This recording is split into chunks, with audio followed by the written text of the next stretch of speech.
Estamos em período de vacinação, momento ideal para imunizar as crianças, adultos e idosos antes do inverno, certo? E segundo o médico Silvio Renan Monteiro de Barros, da MBA Pediatria, não basta vacinar somente os pequenos, mas também pais, cuidadores e idosos nesta época do ano. Vamos conversar então agora com o Dr. Silvio Renan. É isso mesmo que eu falei aí na abertura da nossa entrevista, doutor? Muito bom dia. Bom dia, Célia. Bom dia a você e a todos os ouvintes da Rádio Gazeta M. É isso mesmo. Nós começamos agora uma campanha da vacinação contra a influenza, que é o vírus da gripe sazonal, e é importantíssimo que se vacinem todas as pessoas. O governo tem um esquema de vacinação em que ele vacina crianças de 6 meses a 2 anos, idosos acima de 60 anos, gestantes e adultos que tenham algumas doenças específicas, como anemias, imunodeprimidos, e são vacinados pelo governo. Mas é recomendado pela Organização Mundial de Saúde que todas as pessoas sejam vacinadas contra a gripe. Então, aqueles que não têm acesso ao sistema do governo, que não estão dentro daquelas faixas do governo, devem se vacinar mesmo em clínicas particulares, mas é importantíssimo, porque de nada adianta uma vacinação para uma criança se os contatos continuam com outros adultos não vacinados. Certo, é que a gente já ouviu falar, inclusive aqui quando recebemos ligações de ouvintes, muitos acabam deixando de vacinar contra a gripe justamente por isso, às vezes não tem condição de estar pagando a vacina numa clínica particular. O que eles podem estar fazendo nesse caso, doutor?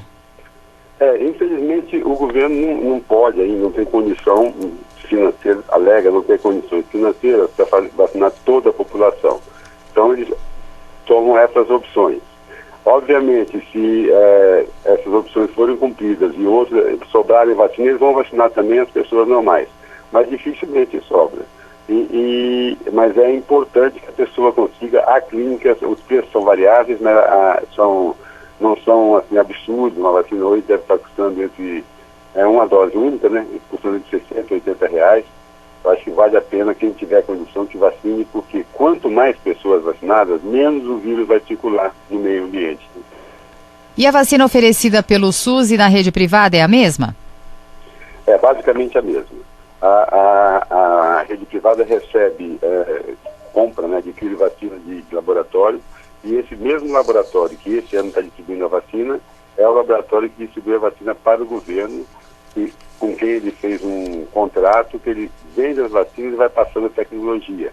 E após 5 anos, o governo brasileiro começa a produzir essa vacina com a tecnologia advinda desse laboratório. Estou conversando aqui no Bom Dia Gazeta com o Dr. Silvio Renan Monteiro de Barros, que é pediatra. Eu queria saber uma outra coisa do senhor. O que o senhor acha dos pais que, por algum motivo, né, exceto esse em relação ao preço da vacina, eles não vacinam os filhos, independente da vacina da gripe, como outras vacinas? Se eles adotam um outro sistema para estar criando a criança e não obedecem aí o quadro de vacinação. O que o senhor acha disso? Isso é um risco muito grande. Tem havido, principalmente na internet, que é uma grande ferramenta para uso da população em geral, também é uma grande fonte de terrorismo, né? Algumas chamadas, digamos assim, falando sobre vacina, que toma vacina morre, que toma vacina tem doença essa, doença aquela, é tudo balela. As vacinas hoje, a maioria delas é feita não com vírus ou bactérias, mas com partículas dos vírus ou bactérias. Então, é impossível dizer assim, eu tomei a vacina contra a gripe e a vacina me deu gripe. A vacina não tem o vírus, ela só tem uma partícula do vírus que faz a gente produzir anticorpos contra o vírus. Então, se você tomou a vacina contra a gripe e em seguida você teve a gripe, é porque você já estava incubando a gripe, você já tinha tido contato com ela antes e não deu tempo da vacina imunizar. Isso vale para outras viroses e bacterioses também. Por exemplo, atualmente nós estamos com um surto, não só no Brasil, no mundo inteiro, inclusive nos Estados Unidos, de coqueluche, uma doença que a gente achava que tinha terminado, né? Uhum. Através da vacinação. Mas isso porque a vacina da coqueluche hoje é recomendada que se faça reforços a cada 10 anos. E os adultos não têm feito, nem o da coqueluche, nem o do tétano. O tétano fica mais difícil, um contato mais com lesões, com feridas, né? Mas já a coqueluche não. Muitos adultos hoje albergam o bacilo da coqueluche na garganta e passam para as crianças ou apresentam o tosse comprida, que é a coqueluche, sem saber que estão tendo. Então, é necessário vacinar, é necessário fazer, e quem for fazer a vacina da gripe no governo, pergunta no posto se eles têm a vacina da coqueluche também, que é a tétano e coqueluche, para fazer, que aproveitar essa oportunidade para diminuir essa incidência de coqueluche que está aumentando muito no mundo.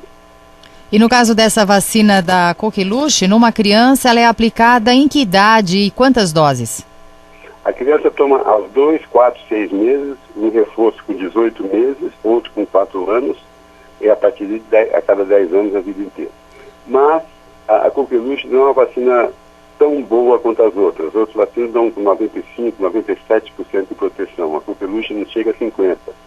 Então, é muito comum, se você não fizer os reforços, você ficar albergando o bacilo ou tendo a tosse comprida sem saber o que é, e passar para essas crianças que ainda estão sendo vacinadas, e em criança é uma doença grave. Doutor Silvio, a vacina da gripe, ela também beneficia quem tem rinite, bronquite ou sinusite? Não, diretamente não. Mas a vacina da gripe, ela previne contra aquele vírus específico. É um pool de vírus, 3 ou 4 vírus que tem seguido mais a população, mas a rinite, a bronquite, sinusite são doenças geralmente de origem alérgica ou de origem química, irritação de poluição, de ar seco, essas coisas. Então, ela tem um componente mais alérgico. Claro que com o tempo ocorrem infecções agudas no meio dessa doença crônica que provocam quadros semelhantes ao da gripe, mas não, ela protege contra o vírus da gripe mesmo, aquela doença que deixa a pessoa de cama de 3, 4 dias de febre alta, 6 dias sem trabalhar, com dor no corpo, e podendo complicar para a pneumonia, para a sinusite também, como assim. E existe algum caso ou algumas exceções em relação à aplicação da vacina da gripe? A gente não é recomendado a aplicação da vacina em pessoas em vigência de quadro febril. Não porque não vai fazer bem, vai fazer algum mal, não, é porque a gente perde o controle. A pessoa está com febre, se aplica a vacina pode dar uma febre nas primeiras 24 horas. Tá? E aí você não vai saber se a febre é da vacina, se a febre é da doença da pessoa. Então a gente não aplica na vigência de febre. Afora isso, os imunodeprimidos, quer dizer, pessoas que estão tomando corticóide, pessoas que estão em quimioterapia, radioterapia, transplantes, esses também não devem tomar porque a resposta deles é muito grande e pode prejudicar a doença de base. Afora isso, todas as pessoas podem tomar, mesmo estando resfriadas. Mesmo estando resfriadas, pode tomar, né? Sim. E quem tiver alergia a ovo? A alergia ao ovo é uma uma exceção, né? Das exceções que a pessoa não deve fazer a vacina. Só que essa alergia ao ovo não é alergia. Eu comi ovo e fiquei com vermelho no corpo. Não, é uma alergia que dá anafilaxia, quer dizer, a pessoa que come o ovo tem uma reação grave, vai para o hospital, fecha a glote, são essas alergias grandes. Porque senão todo mundo tem uma alergiazinha, às vezes a pessoa não gosta, fala que tem alergia, então vai acabar todo mundo, ninguém tomando a vacina. Então, esses casos graves, pessoas que têm reações anafiláticas, que a gente chama, são aquelas reações alérgicas gravíssimas. A esses não é recomendado a aplicação ou fazer um teste antes do necessário. Eu queria aproveitar, então, a sua entrevista, né, esse nosso bate-papo, e queria que o senhor explicasse para os ouvintes qual que é a diferença entre gripe e resfriado. Muita gente ainda confunde.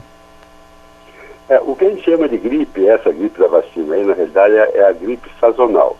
Então, são determinados vírus, influenza, que é o nome do vírus, tem algumas cepas, H1N1, como foi aquele famoso, tem H2, tem vários numerinhos, letras e números que diferenciam uma cepa de outra cepa dos vírus. O influenza, com essas cepas específicas que dão essa gripe sazonal, Ela começa no começo do outono, incide no começo do outono, vai até o meio do inverno. Ela dá febre grave, febre alta, desculpa, provoca febre alta e todos aqueles sintomas gripais fortes. Às vezes a pessoa desidrata, às vezes tem complicação para pneumonia, sinusite e outros. Essa gripe é a gripe sazonal. Tem outros vírus que não influenza, eles podem provocar quadros semelhantes mais leves, que são os resfriados e as gripes não sazonais, assim ditas, né? Então, esses vírus são mais leves, eles dão um dia de febre, às vezes 2, 3 dias de coriza, tosse, tem menos complicação para pneumonia e sinusite. Então, contra esses não há vacina, até porque eles são muito mutantes, todos eles. Então, você vê que o influenza, todo ano a gente tem que tomar a vacina novamente. O normal é você tomar a vacina 1, 2, 3 doses e ficar imunizado para a vida inteira. No caso da gripe, não, porque eles mutam muito. Eles vão mutando, tem a gripe aviária, tem a gripe de porco, tem tudo quanto é tipo de gripe, de vírus, que vão mutando. De um ano para outro eles se mutam. Então fica muito difícil você fazer vacina. Então você faz vacina contra aqueles que têm maior incidência na população mundial, que são esses que a gente aplica anualmente. Tá certo. Doutor Silvio, espero que o senhor tenha um bom dia. Foi muito boa essa nossa entrevista e até uma outra oportunidade para a gente dar mais dicas aqui para os nossos ouvintes, né? Que também, na maioria deles, são papais, mamães e que precisam desses cuidados, dessas indicações todas dadas aí por um pediatra como o senhor. Eu que agradeço a oportunidade de estar falando com você e com todos os ouvintes aí da Rádio Gazeta e estou sempre à disposição. Então tá certo. Obrigada e até a próxima. Um abraço. Conversei com o Dr. Silvio Renan Monteiro de Barros, autor do blog do Pediatra e do livro Seu Bebê em Perguntas e Respostas do Nascimento aos 12 meses. Ele também que é membro da Sociedade Brasileira de Pediatria.